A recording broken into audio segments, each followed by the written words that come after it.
আজকে তোমাদের সাথে শেয়ার করব মায়ের হাতে বানানো একটা হেলদি কেকের রেসিপি। এর জন্য প্রথমে একটা ব্যাটার রেডি করে নিতে হবে। এর মধ্যে আছে সমান পরিমাণে আটা এবং সুজি আর স্বাদমতো চিনি। তারপর রুম টেম্পারেচারে রাখা লিকুইড মিল্ক দিয়ে সবকিছু ভালোভাবে মিশিয়ে ব্যাটারটা রেডি করে নিতে হবে। দুধটা একবারে না দিয়ে অল্প অল্প করে দিতে হবে, যাতে ব্যাটারটা খুব পাতলা না হয়ে যায়। তারপর এতে অ্যাড করেছি 1 চামচ মতো ভ্যানিলা এসেন্স। তারপর এটা আরেকবার ভালোভাবে মিক্স করে নিয়েছি। এবার যে পাত্রের মধ্যে কেকটা বানানো হবে ব্যাটারটা সেই পাত্রে ট্রান্সফার করে নেওয়া হয়েছে। তারপর তোমাদের পছন্দ মতো ড্রাই ফ্রুটস তোমরা এখানে অ্যাড করে দেবে।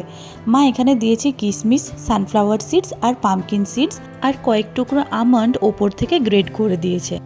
যারা আমার মায়ের মতো একটু হেলথ কনসিয়াস তারা কিন্তু খুব সহজেই এটা বাড়িতে বানিয়ে ট্রাই করতে পারো। এবার ব্যাটারটা ভালোভাবে সেট করে নিতে হবে যাতে এর মধ্যে কোনো লাংস না থাকে। তারপর কড়াইয়ের মধ্যে জল দিয়ে হালকা গরম করে একটা স্ট্যান্ড দিয়ে পাত্রটা বসিয়ে দিতে হবে। গ্যাসের ফ্লেম মিডিয়াম রেখে এটা ঢাকা দিয়ে 15 থেকে 20 মিনিট রেখে দিলেই রেডি হেলদি অ্যান্ড টেস্টি ভাপানো কেক।